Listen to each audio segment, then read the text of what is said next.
স্বামীনায়ক স্ত্রী নায়িকা পর্নোগ্রাফি করার অপরাধে কাকতালীয়ভাবে আইনের জালে বাংলাদেশি যুবক। বাংলাদেশি নিষিদ্ধ, তাই ভারতে এসে পর্নো সিনেমা করার ফাঁদ তৈরি করেন বাংলাদেশি যুবক। কলকাতার পার্শ্ববর্তী হুগলি জেলার ডানকুনি পৌরসভার ১৯ নং ওয়ার্ডের মৃগালা মল্লিকপাড়া এলাকার একটি ফ্ল্যাটে থাকতেন রাসেল শিকদার নামে এক যুবক ও তার স্ত্রী।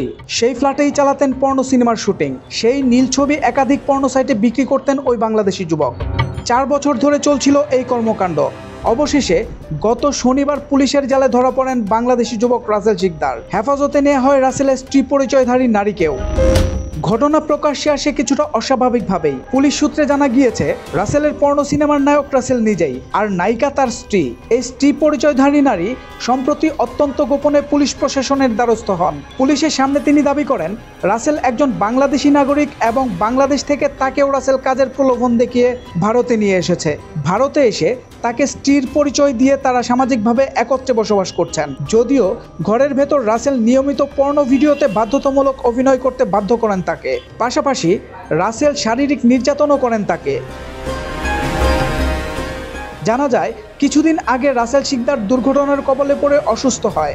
রাসেলের অসুস্থতার সুযোগ নিয়েই বাংলাদেশ এবং পশ্চিমবঙ্গের স্থানীয় প্রশাসনের কাছে সহযোগিতা চায় ওই তরুণী। এরপরই গত শনিবার নারীর দেয়া নির্দিষ্ট ঠিকানা থেকে বাংলাদেশি রাসেল শিকদারকে গ্রেপ্তার করে পুলিশ এবং বাংলাদেশি ওই নারীকেও উদ্ধার করা হয়। গ্রেপ্তারের পরে পুলিশ নিশ্চিত করেছে, রাসেল শিকদার ও তার স্ত্রী পরিচয়ধারী নারী আদতে বাংলাদেশি।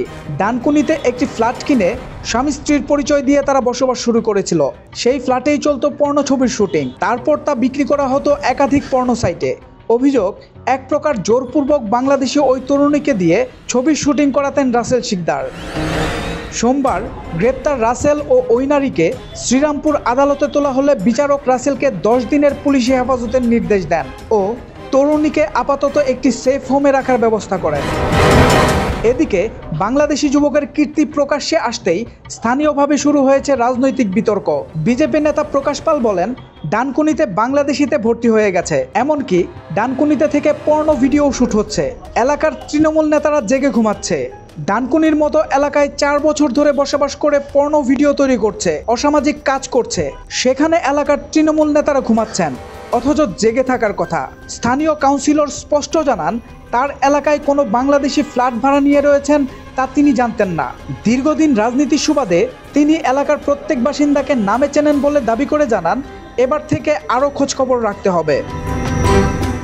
সোহেল মাহমুদ, দৈনিক নতুন সময়, ঢাকা।